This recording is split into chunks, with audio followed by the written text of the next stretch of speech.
सरकारी पक्षाच्या माध्यमातून अनेक भाषणं केले, ही योजना चालू आहे, ती योजना आहे कुठे? या सगळ्या योजना कागदावर आहे. सरकारने निवडणुका लक्षात घेऊन केलेल्या त्या घोषणा काळेसाहेब कागदावर आहे. आज कुठे आहे कर्जमाफीची घोषणा?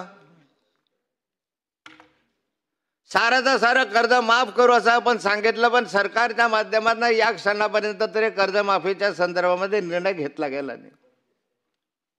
मी वारंवार या सभागृहामध्ये मांडतो साहेब, सभापती साहेब, की तुम्ही आम्हाला सभागृहामध्ये आले की म्हणता शक्तीपीठ मार्ग करायचा आहे, समृद्धी मार्ग आम्ही केला, मुंबईमध्ये मेट्रो केले, MMRDAच्या क्षेत्रामध्ये एवढे करोडो रुपयाचे काम केलं. आता चौथी मुंबई आम्ही घ्यायला गेलोय, तिसरी मुंबई आता पूर्ण झाली, आता पुण्याचा रिंग रोड तयार करायचा आहे. सारं नाशिकला करायचं आहे, पुण्याला करायचं आहे, मुंबईला करायचं आहे. करायचं ते करा. एक प्रकल्प 8,000 कोटीचा, 10,000 कोटीचा आहे तुमचा. विकासाची आवश्यकता आहे, नाही असं नाही आहे. शेतकऱ्यांच्या कर्जमाफीसाठी किती पैसा लागणार आहे? 30,000 40,000 कोटी. अध्यक्ष महोदय, 1 लाख कोटी या ठिकाणी एकेका प्रकल्पासाठी तुम्ही खर्च करता. या राज्यावर 9 लाख कोटीचं कर्ज आहे. 9 लाख, मी चुकीचा आकडा त्यावेळेस 8,667 आत्महत्याचा सांगितला. हा लाख कोटीचं कर्ज आहे. आणि अध्यक्षमध्ये 9 लाख कोटीचं कर्ज त्या राज्यावर आहे. अरे आणखी 50,000 कोटी घ्या, माझ्या शेतकऱ्याचं कर्ज माफ करा ना. एखादा प्रकल्प, मेट्रोचा प्रकल्प, अंडरग्राउंड, 3रा मार्ग, भुयान मार्ग, 4था मार्ग, 5वा मार्ग, यांना बोगदा काढला, मी बोगदा काढेल. एखादा बोगदा प्रलंबित ठेवायला थोडा काळ, पण या हजारो शेतकऱ्यांचा काही जीव वाचवणार की नाही? मग घोषणा कशाला करतात? निवडणुका आले की घोषणा करायच्या, निवडणुका आले की सांगायचं की असाच रीतीने करायचं आहे, निवडणुका आल्या की नैसर्गिक आपत्ती नवीन GR काढायचे. का शेतकऱ्यांच्या पोटावर तुम्ही लाथ मारायला लागले? कशासाठी मागचा GR काढला? तो निवडणुका पाहून लक्षात आणला GR काढलाय. अध्यक्ष मागेल त्याला वीज देऊ म्हणत असताना आता वीज कनेक्शन कुठं मिळत आहे तुम्हाला? विजेचे कनेक्शन बंद केले अध्यक्ष महोदय. असेल तरी मिळत नाही. सोलरवर घ्या. अरे सोलरच्या अनेक अडचणी या सभागृहामध्ये अनेकांनी त्या मांडल्या, मी परत पुनरुच्चार करत नाही, पण सोलरवर घ्या आमच्याकडनं असं म्हणत असताना अध्यक्ष महोदय 42,000 रुपये सोलरचे भरून सुद्धा 1 वर्षापासून कनेक्शन दिलं नाही. का नाही दिलं कनेक्शन? एक वेळ सोलरवर कनेक्शन द्यायचं नाही, दुसऱ्या बाजूला त्याच्या संदर्भात नवीन कनेक्शनही द्यायचं नाही, तिसऱ्या बाजूला त्याचं कर्जही माफ करायचं नाही, चौथ्या बाजूला नैसर्गिक आपत्तीमध्ये अडकला तर त्याचा पैसा जो आहे तोही कमी करायचा. निवडणुका समोर ठेवून 1 रुपयाची पीक विमा योजना करू सांगायचं, निवडणुका संपल्यानंतर त्या पीक विमा योजनेला गुंडाळून ठेवायचं. अरे किती तुम्ही शेतकऱ्यांना छळणार आहात, किती करणार आहात त्या संदर्भामधलं? आज बोगस बियाणांचा सुटसुळत आला, काय करता सरकार? बोगस खतांचा सुटसुळत आला, काय करता सरकार? या सर्वांच्या बोगस बियाणांमुळे शेतकऱ्यांची जी हानी झाली त्याची नुकसान भरपाईची रक्कम वाढवून दिली पाहिजे. अध्यक्ष महोदय, ज्या कंपन्या अशा स्वरूपाचा बोगस बियाणाने खतं टाकतात यांच्यामध्ये कायद्यामध्ये बदल करून यांना किमान 10 वर्षाची सक्त मजुरी ठेवली पाहिजे. 10 वर्षाची सक्त मजुरी, जामीन देता कामा नये. या नालायक लोकांमुळे शेतकऱ्याला बियाणंही जातं, पैसाही जातो, खतही टाकलं तर समाधान मिळत नाही, आणि मग ह्यांना कशासाठी सोडायचं? कायदे कडक करा.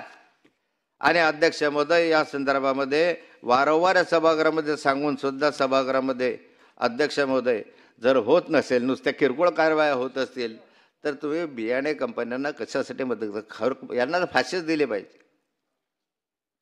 अशा लोकांना तर फाशीच दिली पाहिजे. मग अध्यक्ष महोदय, बियाणे खतांबरोबर लिंकिंग अजून सुरूच आहे.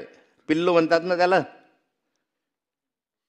DAP घेतलं तर मग हे पिल्लू घ्या, सल्फर हे घेतलं तर हे घ्या, 16-16 घेतलं तर हे घ्या, 15-15 घेतलं तर ते घ्या.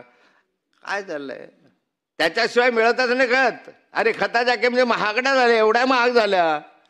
दिवसेंदिवस खताच्या किमती वाढत आहे अध्यक्ष महोदय, बियाण्यांच्या किमती वाढत आहे, पण शेतमालाच्या किमती काय काय भाव आज कापसाला?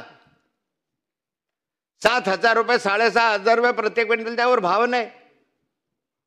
बियाण्याच्या किमती धागाला गेल्या, खतांच्या किमती गेल्या. आणि गेले 5 वर्ष झाली मी पाहतोय 7,000 रुपये त्या ठिकाणी भाव आहे कापसाला, त्याच्यावर 1 रुपया सुद्धा भाव नाहीये 5 वर्षात. सरकार सांगतं आम्ही भावानं देऊ, हमी भावानं खरेदी करू. कुठं गेलाय? अरे पूर्वीची कापूस एकाधिकारशाही बंद होती, आपल्या चांगली होती की त्याच्यामध्ये काही ना काही हमी तरी मिळायची, आता तर तेही नाहीये. आणि मग अध्यक्ष महोदय कापसाचे भाव नाही, बियाणाला भाव नाही, सोयाबीनला भाव नाही, मग शेतकरी आत्महत्या नाही ते काय? मजुरी एवढे महाग झाले अध्यक्ष महोदय की एका बाजूला कापसाला 7,000 रुपयाचा भाव आहे आणि वेचाई 14 रुपये आहे प्रति क्विंटल. प्रति क्विंटल प्रति किलो. कधी कधी 16 रुपयापर्यंत जाते आणि शेवटच्या वेचणीच्या वेळेस 20 रुपयापर्यंत जाते. मजुरी वाढले का अध्यक्ष महोदय? मी मुद्दाम थांबला, 3 दिवस झाले, बोलू ना थोडं. मी आपला आभारी आहे. या ठिकाणी अध्यक्ष महोदय काय बोलत, वेचाईचे भाव वाढले. अरे अध्यक्ष माझं सजेशन आहे सरकारला. मी गेले 20 वर्ष झाले, आमचंही सरकार असताना 20 वर्ष त्याच्या आधी मी एक सजेशन नेहमी देत आलो की हे मजुरीचे दर जे वाढत चाललेले आहे त्या शेतकऱ्यांना किमान मजुरी सरकारने भरावी, एवढी तरी सवलत द्या. मजुरी कशी भरणार तुम्ही?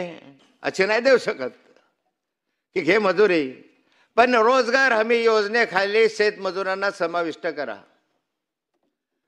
हे शेतीचं काम आहे. ज्या ठिकाणी तुम्ही रोजगार हमीच्या मजुरांना पगार देतात तोच पगार तुम्ही शेतकऱ्यांना द्या. 200 रुपये रोज असेल, 500 रुपये असेल किंवा येतात त्यावर करा ना. रोजगार हमी योजनेअंतर्गत शेतकऱ्याच्या शेतमजुराला समाविष्ट करून शेतकऱ्याने शेतमजुरांचे पैसे स्वतः भरले पाहिजे. तुम्ही रोजगार हमीचे पैसे देतात असं 48 प्रमाणे, तसे त्यामध्ये 500 रुपये 400 रुपये जो काही तुम्ही दर ठरवणार तो सरकारने स्वतः दिला तर शेतकऱ्यांवरचा भार कमी होईल, त्याच्यावरचा भार कमी होईल. सरकारला काही हरकत नाही. 9 लाख रुपये 9 लाख कोटीचं कर्ज आहे तर काय फटफट प्रयोग करतोय अध्यक्ष महोदय? सरकार जे आहे आपलं हे फार चांगलं सरकार चाललेलं आहे. 9 लाख कोटीच्या कर्जामध्ये आहे.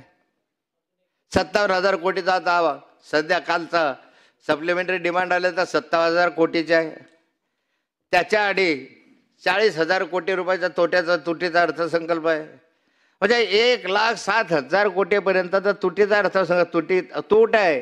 तुम्हाला 1,07,000 कोटीचा या ठिकाणी तोटा आहे अध्यक्ष महोदय. मग असं असताना शेतकऱ्यांसाठी आणखी 40,000 द्या ना. अरे हा मायबाप शेतकरी आहे म्हणून पोटाला अन्न मिळतं, नाही तर काय मिळणार आहे? पण अध्यक्ष महोदय 1 रुपयाचा पीक विमा बंद झाला. कृषी विभागामध्ये 27,000 पैकी 9,500 पद रिक्त आहे. काय मार्गदर्शन करणार आहे? पूर्वीच्या सगळ्या योजना बंद केल्या तुम्ही. शेतीच्या बांधावर जाऊ असं सांगितलं, कुठं बांधावर येतात? तुमच्याकडे कर्मचारीच नाही आहे. आणि मग अध्यक्ष महोदय विद्यापीठाच्या काही ठिकाणी आंदोलनं सुरू आहे. शेतकऱ्यांना कर्ज देताना सिबिलची अट काढून टाकली असं तुम्ही सांगता. माननीय देवेंद्र फडणवीस साहेब माननीय मुख्यमंत्र्यांनी अनेक वेळा सांगितलं, अनेक वेळा की सिबिलची अट रद्द करण्यात आली आहे. बँका ऐकत नसतील तर त्यांच्या फौजदारी गुन्हे दाखल करा. तुमचं ऐकतं कोण? कोणतीच बँक ऐकत नाही. ना माननीय मुख्यमंत्र्यांचा आहे, ना कृषी मंत्र्यांचा आहे, ना पालकमंत्र्यांचा आहे. मला माहित आहे, मी जिल्हा बँकेमध्ये आहे. सभापती महोदय बऱ्याचदा हा विषय जिल्हा बँकेमध्ये आम्ही चर्चेला केलं की सिबिलची अट रद्द करण्याचं माननीय मुख्यमंत्र्यांनी सांगितलं, पण बँका स्टेट बँका वगैरे ऐकत नाही. जिल्हा बँकेच्या नाबार्डचा एक सर्क्युलर आहे जिल्हा बँकेला की त्या संदर्भामध्ये जिल्हा बँकेला सुद्धा नाबार्डनं सर्क्युलर सिबिलची अट राहील. बदलवा ना तुम्ही नाबार्डचं सर्क्युलर. तुम्ही सांगून उपयोग नाही.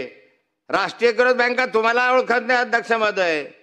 आणि या संदर्भामध्ये अध्यक्ष महोदय सरकारने पावलं उचलले पाहिजे. किमान आणखी शेवटच्या शब्दात कळकळीने विनंती करतो की माझ्या या शेतकऱ्यांची कर्जमाफी माफ करा, त्यांना कुठेतरी जगण्याची संधी द्या.